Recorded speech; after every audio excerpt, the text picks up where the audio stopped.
Mas hoje eu quero trazer para você uma palavra pastoral, mas eu vou dizer assim que ela é mais do que pastoral. Ela é quase que uma palavra de um profeta que se levanta numa geração para repercutir aquilo que a palavra diz.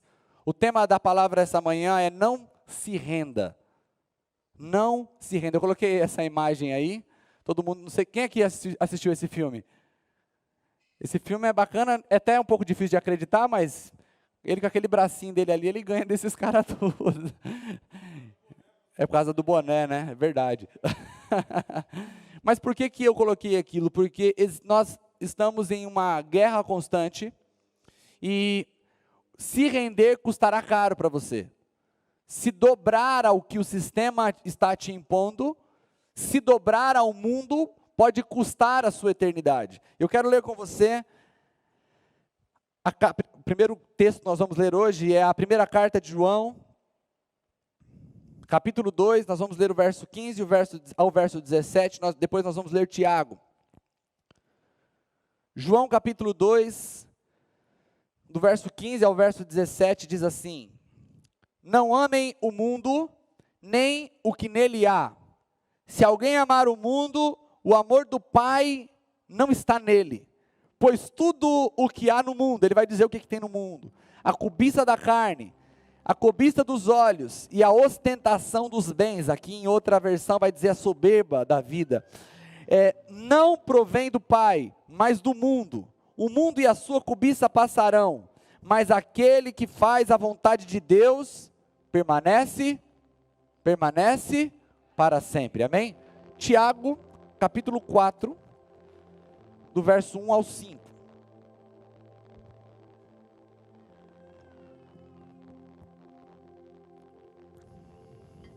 Tiago, capítulo 4, do verso 1 ao 5.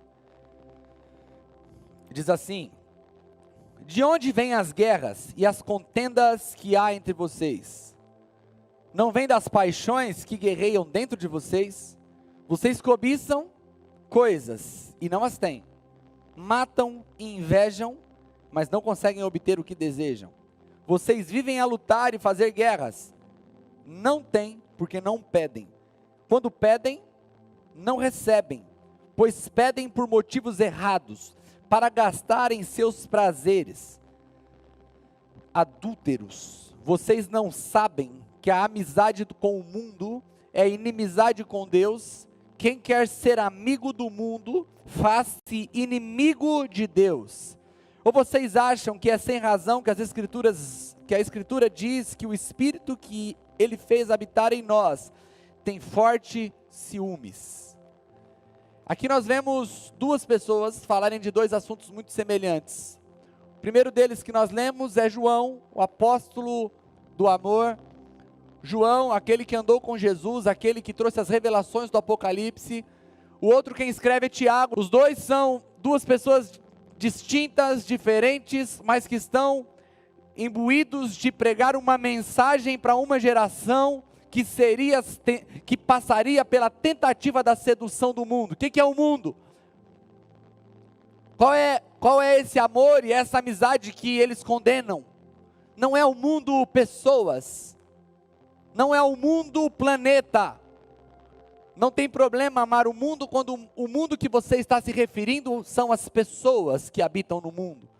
Não há problema ter amizade com o mundo quando o mundo que nós estamos falando são as pessoas que ainda não entregaram a vida para Jesus. Essas precisam do nosso amor, essas precisam da nossa amizade, porque nós somos a luz que ilumina, e a luz que ilumina precisa iluminar em meio às trevas. Não é o mundo planeta, porque o planeta é a criação do Senhor e ela anseia pela manifestação dos filhos de Deus. Então não tem problema você amar a natureza, não tem problema você amar a cidade de Itapetininga, não tem problema você amar o pôr do sol, não tem problema você amar a praia, não tem problema você amar aquilo que Deus criou. O amor que ele está condenando, o amor que ele condena, a amizade que ele condena é ao sistema que pela Bíblia é denominado como mundo, e esse sistema é um conjunto de valores, é um conjunto de regras que regem a vida de milhões de pessoas que estão afastadas de Deus e estão caminhando para o inferno. eu queria muito pregar para vocês, para falar que as pessoas que se alianciam com o mundo, que fazem aliança com o sistema, elas vão sofrer o juízo de Deus, e dizer assim: eu estou pregando hoje para informar vocês que o mundo será julgado, porque eles se renderam ao sistema. Mas eu, como Tiago e como João, estou pregando para muitos de vocês, que estão passando por essa luta, estão se rendendo ao sistema do mundo, aos valores do mundo, e poderão sofrer duro juízo, porque amaram o mundo. Quando Tiago está falando, quando João está falando, ele não está numa praça pública, dizendo: ei, virá juízo de Deus, o juízo de Deus vai se manifestar, e aqueles que estiverem distantes de Deus sofrerão juízo eterno. Sim, essa carta era lida na igreja, para os salvos, para aqueles que tinham entregado suas vidas a Jesus, mas ele estava dizendo: ei, não amem o sistema, não se renda ao sistema, porque o sistema vai passar, e quem permanece para sempre é aquele que faz a vontade de Deus, mesmo que a vontade de Deus entre em conflito com o sistema. Nós estamos vivendo dias onde o sistema está nos encurralando, e com a modernidade chegando, e com os tempos mudando, a gente se confunde o que é cultura, o que é aceitável, o que faz parte da nossa geração e o que é sistema. Uns combatem a cultura, uns combatem a evolução e a modernidade, e eles se esquecem do que eles estavam falando, que o sistema trabalha dentro do nosso coração, dentro do nosso juízo de valores, dentro da nossa moral, dentro da nossa percepção do que Deus falou, do que é certo, do que é errado, do que Ele quer que façamos e o que Ele abomina que façamos.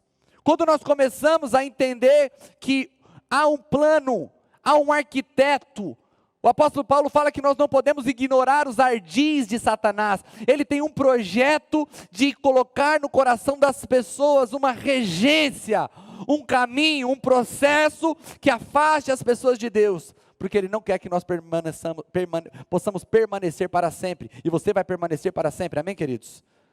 Quando nós olhamos para isso, nós começamos a olhar para o juízo de Deus que irá se manifestar sobre os ímpios, e o juízo de Deus, ele é como um cálice. Por diversas vezes você vai encontrar na Bíblia, que o cálice da ira dele ainda não estava cheio. Deus lida com o sistema com um limite, Ele vai permitindo, Ele vai dando corda, mas chega uma hora, que o cálice vai transbordar, e a ira de Deus vai se manifestar sobre os homens. Isso aconteceu com Canaã, quando a ira de Deus foi enchendo, até que Ele decidiu que aquele povo que habitava a terra de Canaã, tinha que ser exterminado dali. Isso aconteceu por diversas vezes durante a história, quando Deus manifesta o seu juízo, porque o pecado foi chegando a limites intoleráveis. E nós temos dois juízos na Bíblia, que existiram para exemplificar o que acontecerá em dias muito próximos ao nosso. E esses dois exemplos estão lá em Gênesis capítulo 6, eu queria que você continuasse acompanhando comigo essa linha de raciocínio. Gênesis capítulo 6, do verso 1 ao verso 8, diz assim: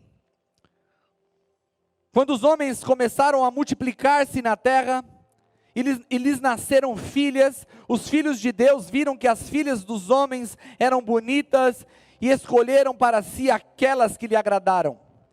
Então disse o Senhor: por causa da perversidade do homem, meu espírito não contenderá com ele para sempre, e ele só viverá 120 anos. Lembrando que os homens viviam muitos anos até aqui, e aí acontece isso, nós vamos comentar um pouco, e a idade do homem é reduzida para 120 anos.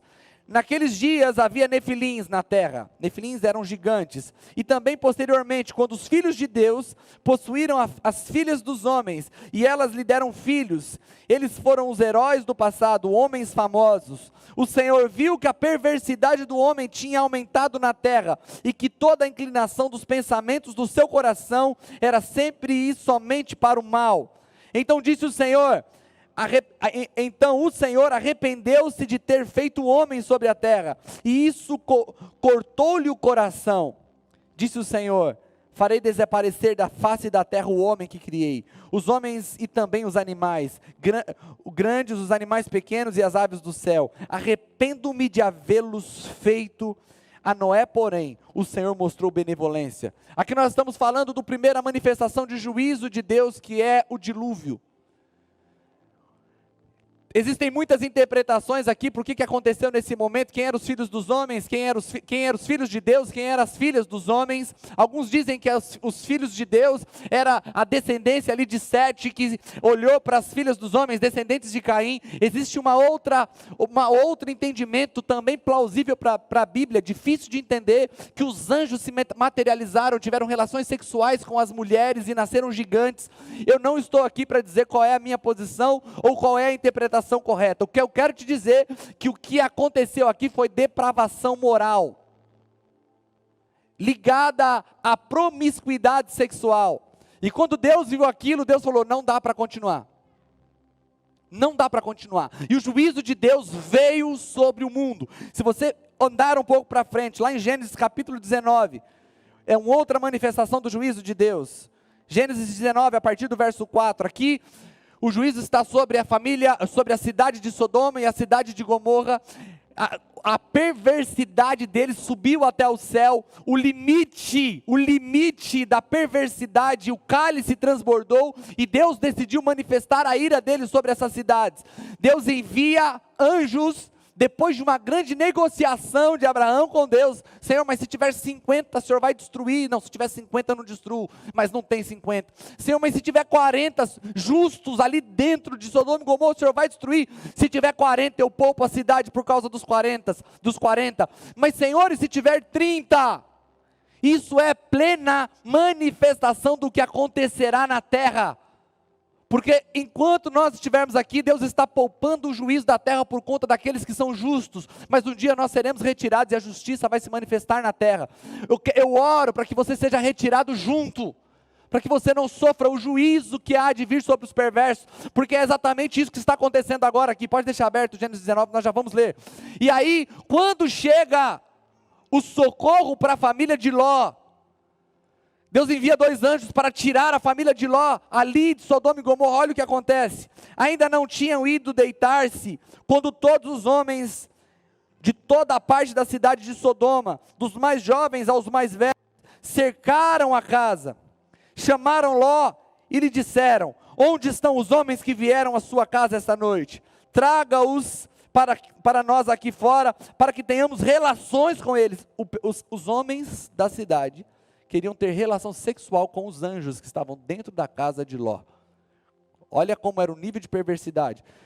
Ló saiu da casa, fechou a porta atrás de si e disse-lhes: não, meus amigos, não façam essa perversidade. Olha a proposta de Ló: tenho 2 filhas que ainda são virgens, vou trazê-las para vocês, para que vocês façam com elas o que vocês entenderem. Ló está oferecendo as filhas virgens para aqueles homens, mas não façam nada a estes homens, porque se acham debaixo da minha proteção e do meu teto. E olha eles dizendo: saia da frente, gritaram, e disseram: esse homem chegou aqui como estrangeiro, e agora quer ser juiz, faremos a você pior do que a eles. Então empurraram Ló com violência, e avançaram para arrombar a porta.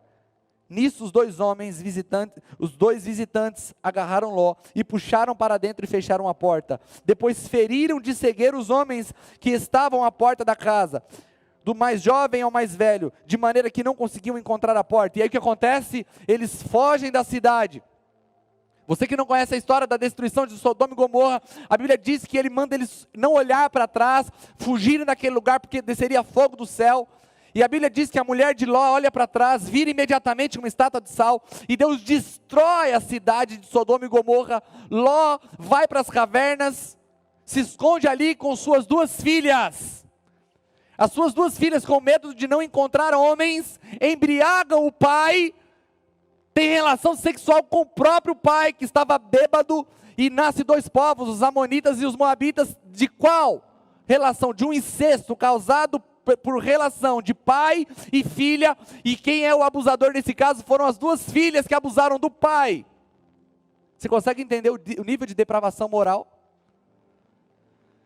E Deus destrói, e no final das contas, o único que conseguiu safar puro, pelo menos de não ter se envolvido conscientemente com tudo isso, era o próprio Ló, porque o resto se perdeu completamente, nem os genros dele quiseram sair da cidade e foram destruídos.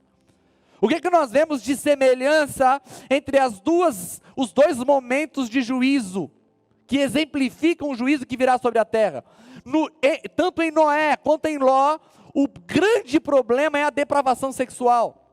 Se existe algo que marca o ápice da ira de Deus sobre uma geração, é o nível de depravação sexual e moral. Agora, vocês precisam pensar muito para imaginar que na nossa geração as coisas estão muito parecidas com Sodoma e Gomorra.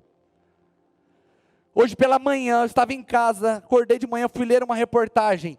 No Brasil, não sei a cidade exatamente agora, um homem foi absolvido porque teve relação sexual com uma menina de 11 anos, a menina engravidou e o juiz colocou lá, foi consentido, os 2 se amavam e queriam construir família, não posso condenar o pai, porque senão o filho vai crescer sem pai. 11 anos de idade a menina. Que consentimento, que loucura que o nosso país está vivendo, que loucura o mundo está vivendo. Ou seja, nós estamos na eminência do juízo eterno. Nós estamos na eminência de Deus vir buscar a tua igreja, nós estamos na eminência de Deus colocar a mão. Qual é a minha preocupação? Minha preocupação é que você não se renda. A minha preocupação é que você não se envolva na promiscuidade do mundo. A minha preocupação é que você não se renda à depravação moral e depravação sexual.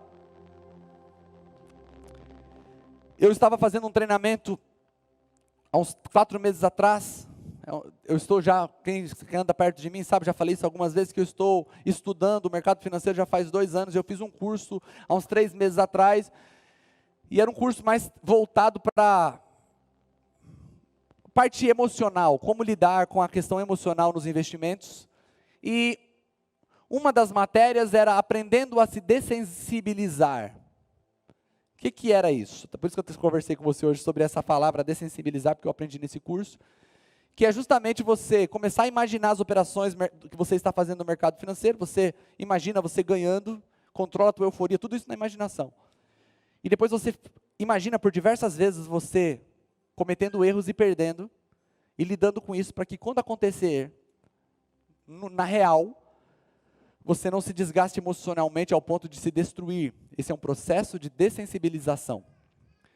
E eu comecei a lembrar, que eu já ouvi muito tempo atrás, eu fui até tirar dúvida com o Léo agora, porque o Léo, para quem não sabe, é um artista marcial, né? Gostou desse aí, né? E ele lutou por muito tempo o Muay Thai. E quem aqui já assistiu o pessoal lutando Muay Thai e ficou com dor na canela só de ver uma canela batendo com a outra?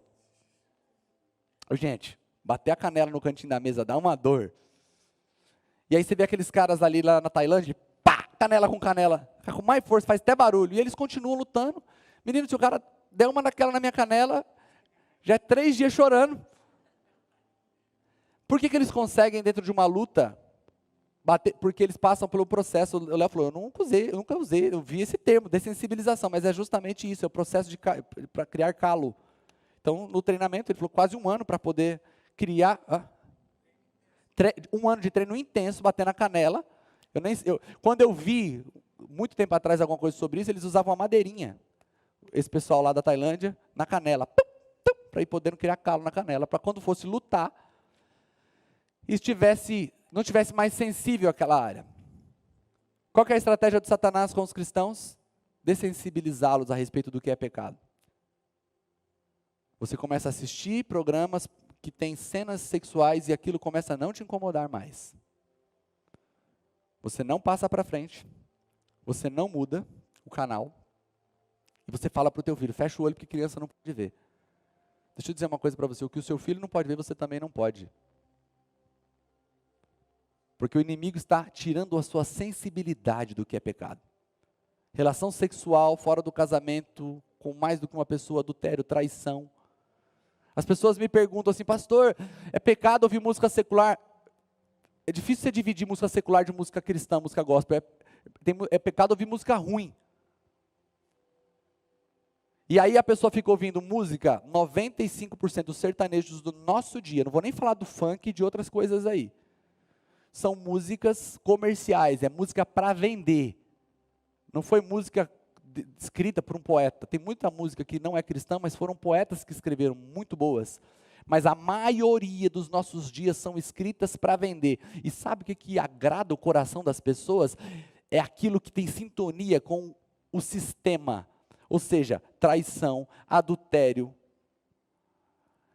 Eu não entendo, a feminista se levanta para defender o movimento, mas aí as músicas, 99% desvalorizam a mulher, tratam ela como um pedaço de carne. E ninguém fala nada. Ninguém fala nada.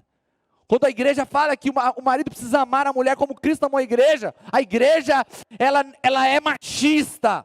Mas as músicas que são compostas para vender e que enchem o bolso de milhões e milhões de dólares no bolso do mundo inteiro, não, essas não são, que tratam a mulher como um pedaço de carne para ser aproveitada. A mulher que vai lá defende o feminismo é a mesma mulher que dança seminua, vendendo o teu corpo para poder ganhar dinheiro.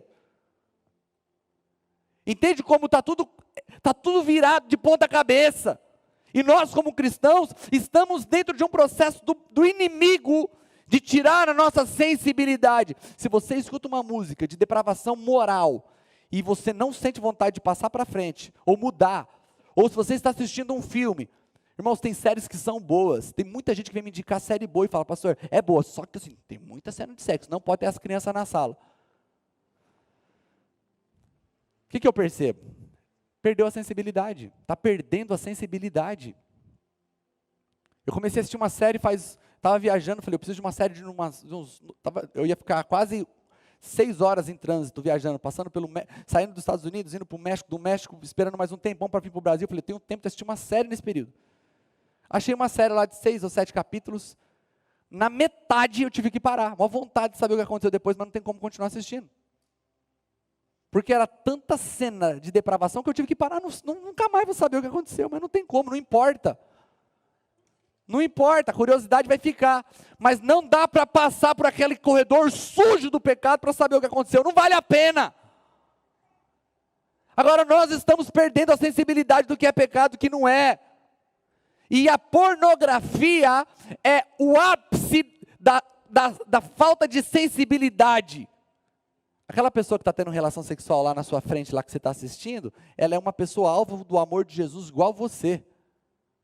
Então não tem como você ser cristão, ver uma mulher, um cara se entregando ao pecado na tua frente, você sentindo prazer com aquilo ali. Na década de 90, teve um pregador muito famoso chamado Jim Swaggart. Quem aqui lembra do Jim Swaggart? Revolucionou. Qual foi o pecado dele? O pecado dele, quando ele confessou o pecado, ele caiu, é que ele tinha uma compulsão por pagar para ver casais tendo relação sexual. Ele confessou, foi muito corajoso, confessou, bloqueou todo o ministério dele, tudo. O que ele estava fazendo? É porque na década de 90 ele não podia entrar num site e poder assistir. Entende? O pecado que ele fez é que ele não tinha como ver isso ao vivo, ele pagava para ver. E nós vamos tratando a pornografia de forma comum.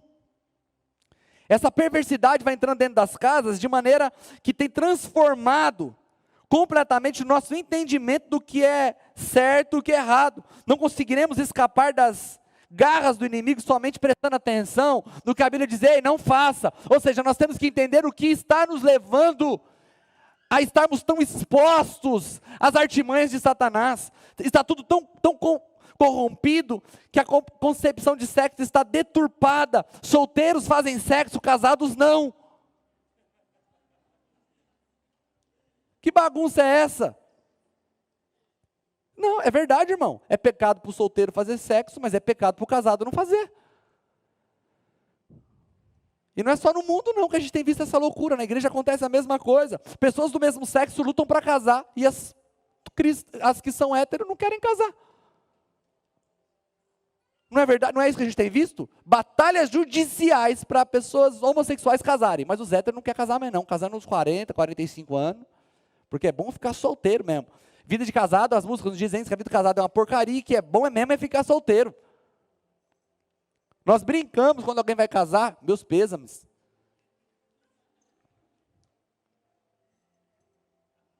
Está amarrado, né, Mateus? O homem casado tem o corpo inteiro da mulher para tocar, ele prefere tocar o próprio corpo. Tem perna, bunda, peito, mas ele toca o próprio órgão e ele acha que está bom. Não é uma loucura? Fala a verdade que não é uma loucura. É a beira da demência. O cara ter tudo ali ao vivo, a cores. Mas ele prefere, ele tem mais prazer em se tocar.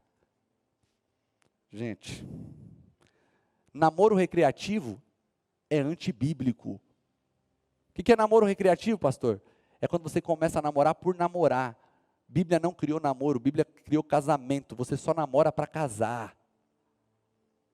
Ah, vamos namorando aí, vamos arrumar uma namorada. Por que você está namorando? Ah, porque ela é legal, mas você vai casar com ela ainda? Não sei, vamos ver. Vamos ver o quê? Entende? Por que isso é tão difícil? Porque nós já estamos nos rendendo ao sistema. Quando Rebeca foi lá buscar, Eliezer foi buscar Rebeca para se casar com Isaac, está vindo Rebeca aqui, ela pergunta assim para Eliezer, quem é aquele ali que está vindo? É o meu senhor, é o homem que você vai casar. Quem é o cara? É Isaac. Rebeca desce do cavalo, coloca o véu sobre o rosto, vai até Isaac, e sabe o que eles fazem? Vamos para o cinema? Não, eles vão para a tenda. Porque casou já, irmão. Aí o cara namora 4, 5 anos e fala, estou passando por dificuldade, pastor, na área sexual. Lógico, Deus não te criou para isso, meu amigo. Deus te criou para o casamento, Deus te criou para funcionar.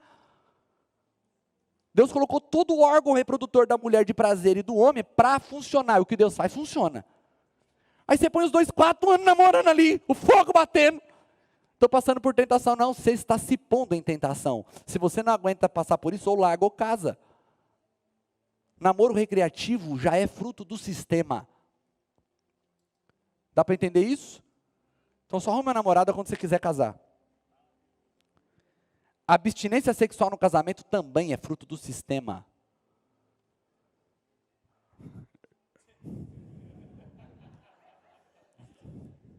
Gente, eu não quero culpar a mulher pelo marido adúltero, tá?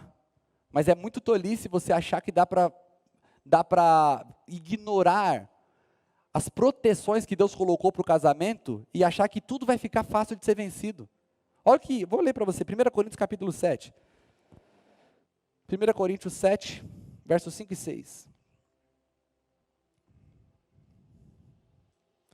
Não se recusem um ao outro. Então, no dia que você se recusar, irmão, tá? Lógico, não é todo, o homem às vezes é exagerado, né? Porque o pastor falou agora tem que ser todo dia. Calma, irmão, calma, vai devagar.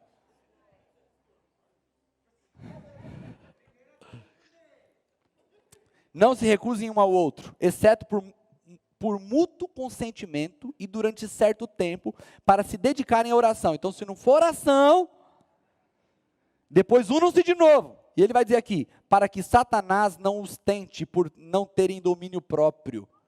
E olha o que ele diz, digo isso como concessão e não como mandamento. O que ele está dizendo como concessão? Ele está concedendo você ficar uns dias sem, mas não está dizendo que você tem que ficar, viu? O pastor falou assim, quando a gente orar não pode ser tocado. Não, isso é uma concessão. Oração, sexo não é impuro para o casado, tá, irmão?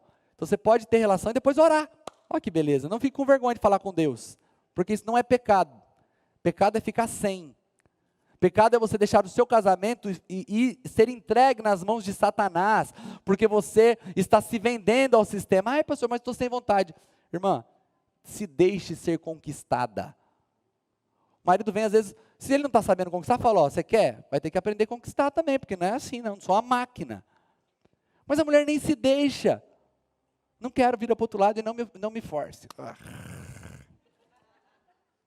Pastor Elvis falava assim, tem marido que já vai para a cama com Doril na mão e um copo d'água. O que foi, amor? É caso você fale que tiver com dor de cabeça. E aí eles vão vivendo uma vida tão distante do que Deus quer.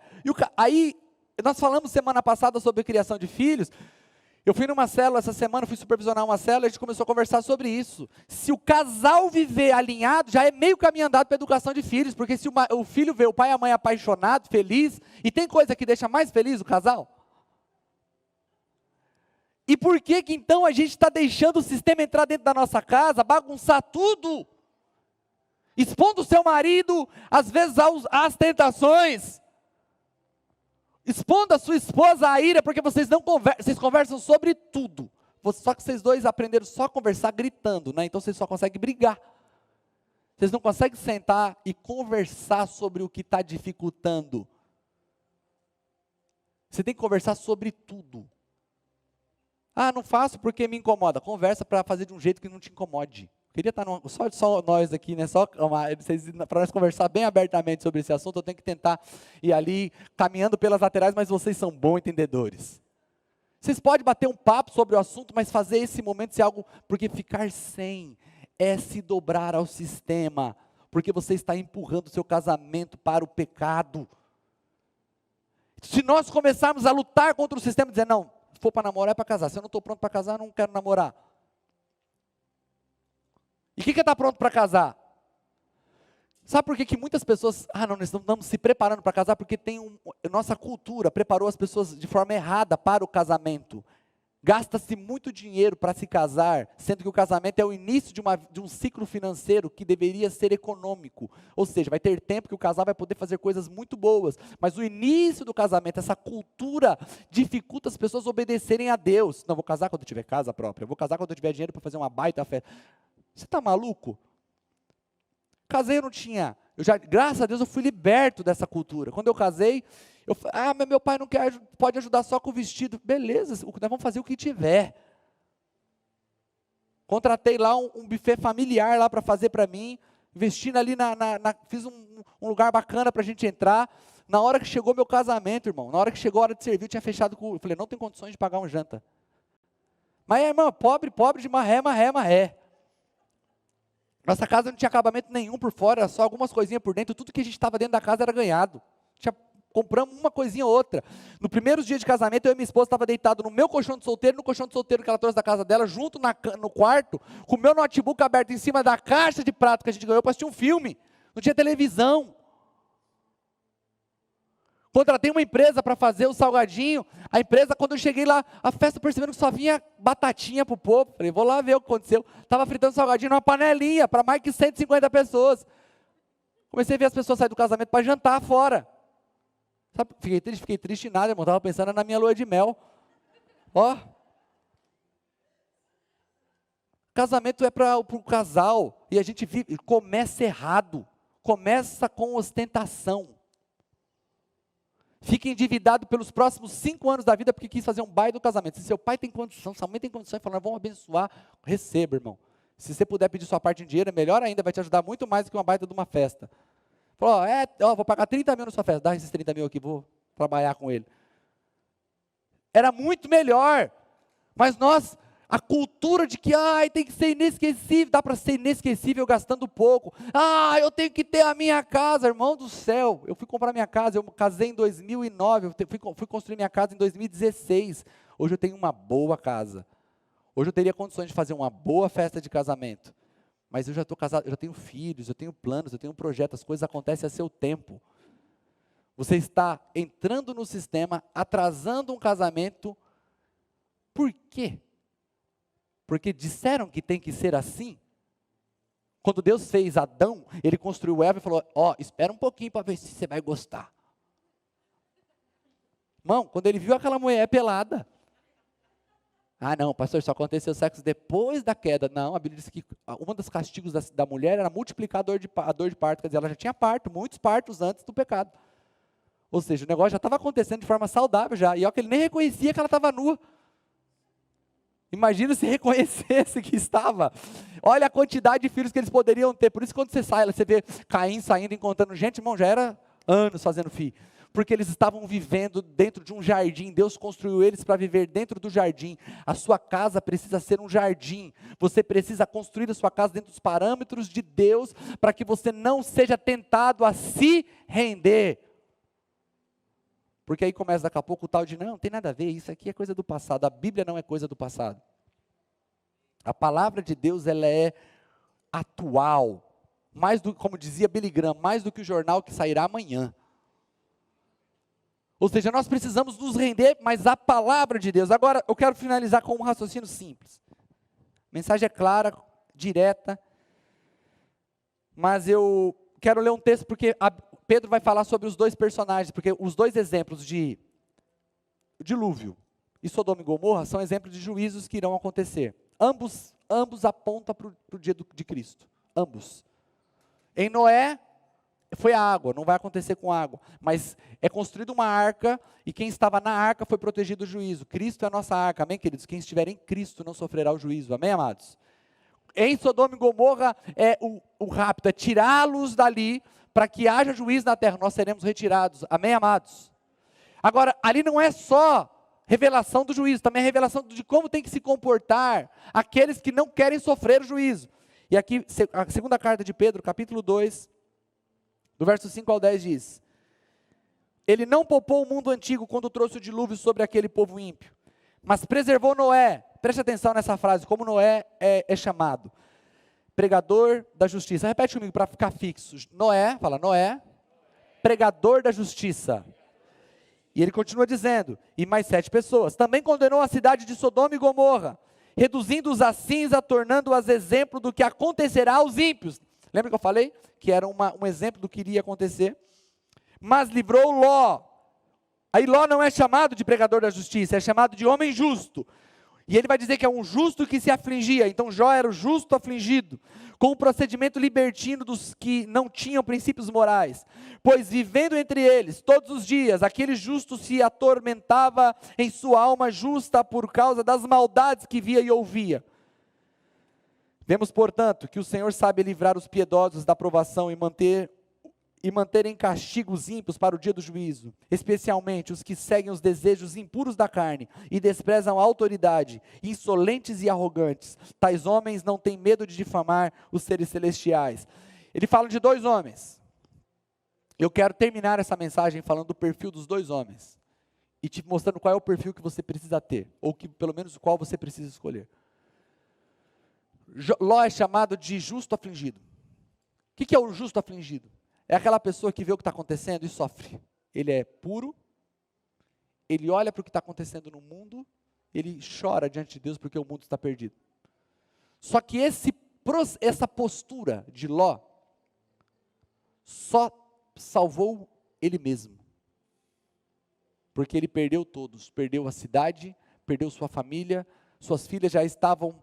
Porque para uma filha embebedar o próprio pai e ter relação com ele, você tem alguma dúvida que essas filhas estavam corrompidas moralmente? Sim ou não?